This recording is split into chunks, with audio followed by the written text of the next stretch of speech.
இந்த பிள்ளைகள் இன்னைக்கு வாப்பா உப்பா கிட்ட சொல்றது என்ன தெரியுமா? வகுப்புல எல்லா பிள்ளைகள்ட்டையும் போன் இருக்கு, எனக்கிட்ட மட்டும் தான் போன் இல்ல.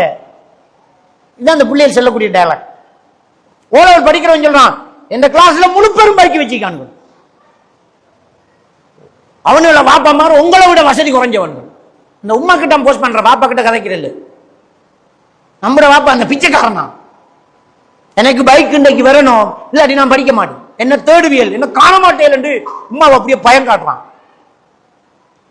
இது என்ன பிரச்சனை? அந்த நேரத்தோட நாம விட்டமே புள்ள, மைலோ வேண்டி கொடுத்தமே நடிச்சாமா, 12 மணி பிறகு சாக்லேட் வேண்டி கொடுத்தமே அங்க வந்த புள்ளதானா. அவன் சொல்லுவான் எல்லாரும் பாவிக்காங்க. அந்த பிள்ளைகிட்ட நீங்க சொல்லி வளர்க்கணும், இந்த உலகமே செஞ்சாலும் மகன் மார்க்கத்தில் இல்லாட்டி அது பிள மகன் செய்யக்கூடாது. மார்க்கம் அதை தடுத்து அதை விட்டுறக்கூடாது. இந்த உலகத்தில் அதிகமானவர்கள் சிலை வணங்குறாங்கன்னா நீங்க வணங்கக்கூடாது. எல்லாருமே சிக்கெட் குடிக்காங்கன்னா சிக்கெட் ஹலால் ஆகாது. எல்லாருமே போன் பாவிக்காங்கன்னா போன் பாவிக்க கூடாது. இதை நீங்க காரணமா சொல்லவும் கூடாதுங்கிறது சின்னத்துல இருந்தே பழக்கணும். அப்ப பிள்ளைகள்கிட்ட நோ சொல்லல, இந்த விஷயத்தை சொல்லல, தோல்வி ஏற்றுக்கொள்ளக்கூடிய மன வலிமையை சொல்லல, குடும்ப கஷ்டத்தை சொல்லல, நாம கஷ்டப்பட்டோம். பிரச்சனையை சொல்லணும். மகன் கரண்ட் பில்லு வந்து இந்த மாசம் எவ்வளவு தெரியும்? மஞ்சள் பாருங்க, எவ்வளவு பாருங்கம்மா. இன்னும் அப்ப 6000 சொச்சம் பாரு. பாப்பா சம்பளமே எவ்வளவுதான். சரி, இந்த காசை கொண்டே கட்டிட்டு வாங்க, நீங்க கொண்டே கட்டுங்க. இந்த பொறுப்புணர்ச்சியை கொடுக்கணும், கட்டணும். தண்ணி பில் இவ்வளவு, அவனுக்கு சிக்கனம் தெரியும். தெப்ப திறந்துட்டு சும்மா நிக்க மாட்டான், தண்ணி பில்லு கூடப்படா. ரூமை விட்டு வெளியில வரும்போது ஃபேனை ஆஃப் பண்ணுவான், கரண்ட் பில்லு கூடப்படாது. பாப்பா ரொம்ப கஷ்டப்படுறாங்க, பாப்பாக்கு இவ்வளவு பிரச்சனை இருக்கு, இவ்வளவு கடன்கள் இருக்கு, குடும்ப நிலைமை இன்னது, இப்படித்தான் வாழணும். அந்த பிள்ளைக்கு நாம சொல்லி கொடுத்தா அந்த பிள்ளை கவனமா இருப்பான். தேவையில்லாத செலவுகளை கேட்க மாட்டான். எங்கட கிளாஸ்ல ஒருத்தன் ஷூ ஒன்று போட்டுக்காங்க, ஏன் 7000 ரூபா, எனக்கு அந்த ஷூ இப்ப வேணும். இல்ல மகன், நமக்கு 3000 ரூபாய் ஷூ போதும். இல்ல, எனக்கு அந்த ஷூ வேணும், நான் ஆசைப்பட்டுட்டேன். அப்படி கேட்கிறான்னா நாம கஷ்டத்தை காட்டல. நம்முடைய சம்பளத்துல காவாசி அதுன்றது அவனுக்கு தெரியாது. நாம கொடுத்துட்டு எவ்வளவு பிரச்சனை படுறோம்ங்கிறது அவனுக்கு புரியல.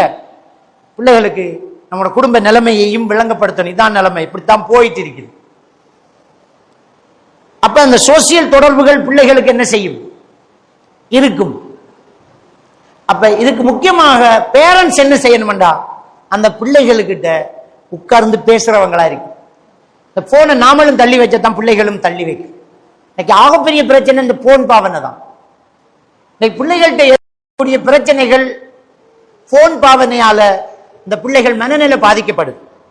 கூடுதலா போன் பாவிக்கும் போது டோபமைன் ஹோமோன் அதிகமாகும். இந்த டோபமைன் ஹோமோன் அதிகமானால்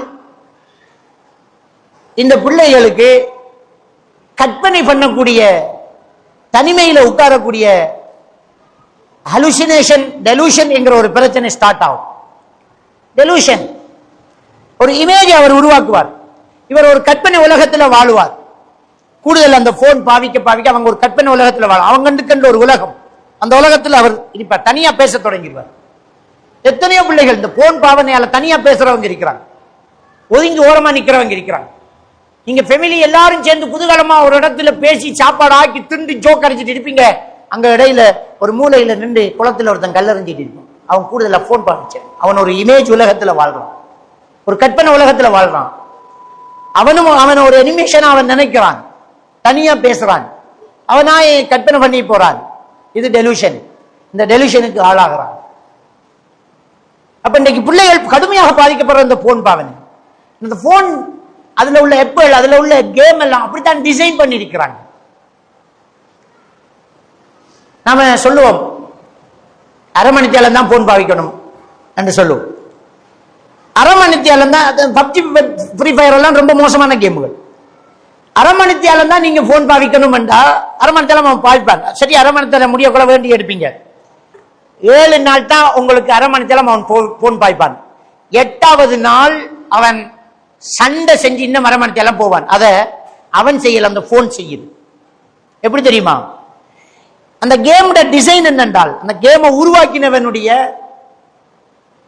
தொழில்நுட்ப வளர்ச்சி என்னென்றால், இந்த போனை பாவிக்கிறவர் 30 நிமிஷத்துல ஆஃப் ஆக்குறார் அப்படின்னு சொன்னா 7 தடவை தான் 30 நிமிஷத்துல அவர் ஆஃப் ஆக்குவார். 8வது தடவை 28வது நிமிஷத்துல அவனுக்கு ஒரு புதிய வெப்பனை அந்த கேம் கொடுக்கும்.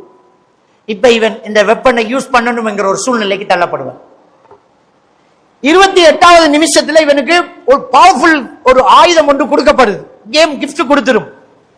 கொடுத்தோன்ன இதை வச்சா வின் பண்ணலாம் என்கிற மனசு அவனுக்கு கொடுக்கும். இப்ப வாப்பா வந்து மகன் டைம் போன் இல்ல இல்ல பாப்பா பாப்பா கொஞ்சம் மனநோயாளி மாதிரி கத்துவான். உம்மா போனம்பா உம்மா இந்த போனுமா கேட்டா போன தரான்னு பறிச்சா ஜன்னல் உடையும். மென்டல் ஆகுவான். அதை செய்யறது போன் தான், ஆள் இல்லை.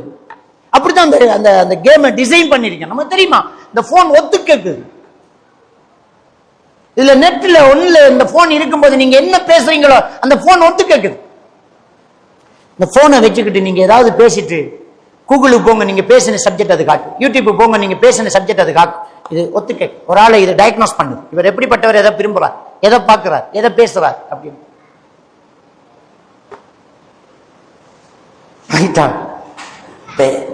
இந்த விஷயத்துல ரொம்ப கவனமாக நம்ம இருக்கணும். அப்ப பிள்ளைகள்கிட்ட கூடுதலா போன் கொடுக்காது. கூடுதல் எல்லாம் போனை கொடுக்கணும். பிள்ளைகள்கிட்ட போனை கொடுக்காம வளர்க்கணும்னா நாம போனை கொஞ்சம் குறைக்கணும் பிள்ளைகளுக்கு முன்னாடி. அப்ப ஒன்றை இல்லைன்னு சொல்றதுக்கு இன்னொன்றை கொடுத்து தான் ஆகணும். இதை பாதிக்காத மகன் சொல்றது இன்னொன்றை கொடுக்கணும். அந்த இன்னொன்று தான் நம்மளை கொடுக்கணும் பிள்ளைகளுக்கு. அதாவது நாம பிள்ளைகளுக்கு கூடுதல் டைம் எடுக்கணும், பேசிட்டு இருக்கணும். பிள்ளைகள்கிட்ட கூடுதல் டைம் எடுத்து நாம பேசிக்கிட்டு இருந்தா அந்த பிள்ளைகள் உலகத்தை படிக்கும், நம்மகிட்ட இருந்து நிறைய படிக்கும், நாம பிள்ளைகளை படிப்போம். பிள்ளைகளுக்கு என்ன தேவைங்கிறத நாம புரிஞ்சுக்குவோம். அப்ப ஒரு நல்ல ஒரு நிம்மதியான குடும்பம் இப்ப உருவாகும். அப்ப முரண்டு பிடிக்கக்கூடிய பிள்ளைகளை நாம கண்ட்ரோல் பண்றோம்.